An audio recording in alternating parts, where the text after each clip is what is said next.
ওয়াস্তাগফার লাহুমুর রাসূলু, তোমার পক্ষে যদি একবার আমার রাসূলুল্লাহ দাঁড়িয়ে যায়, লাওয়াজাদুল্লাহা তাওয়াবার রহিমা, তাহলে আমি অবশ্যই অবশ্যই তোমার তওবা কবুল করে সমস্ত জিন্দেগীর গুনাহ মাফ করে দিব।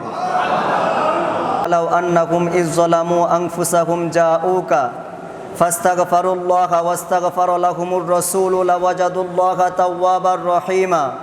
আল্লাহ পাক রব্বুল আলামিন ইরশাদ করেন, হে আমার বান্দারা, যখন তোমরা তোমাদের নিজেদের নফসের উপরে জুলুম করবা, অত্যাচার করবা, নির্যাতন করবা, পাপের কাজ করবা, অপরাধ করবা, গুনাহ করবা, গুনাহ করার পরে ডাইনে বামে না তাকিয়ে জাউকা, ডাইরেক্ট আমার রাসূলে পাকের দরবারে চলে যাইবা। ফাস্তাগফিরুল্লাহা ওয়াস্তাগফারা লাহুমুর রাসূল, আমার রাসূলে পাকের দরবারে গিয়ে আমি আল্লাহ পাকের দরবারে ইস্তেগফার করবা। তুমি বান্দা কোটিবার আমার দরবারে ইস্তেগফার করলে লাভ নাই। ওয়াস্তাগফারা লাহুমুর রাসূলু, তোমার পক্ষে যদি একবার আমার রাসূলুল্লাহ দাঁড়িয়ে যায়, লাওয়াজাদুল্লাহা তাওয়াবার রহিমা, তাহলে আমি অবশ্যই অবশ্যই তোমার তওবা কবুল করে সমস্ত জিন্দেগীর গুনাহ মাফ করে দিব। রওজা মুবারকে যাওয়ার দরকার আছে না নাই? কথা বলেন না, দরকার আছে না নাই?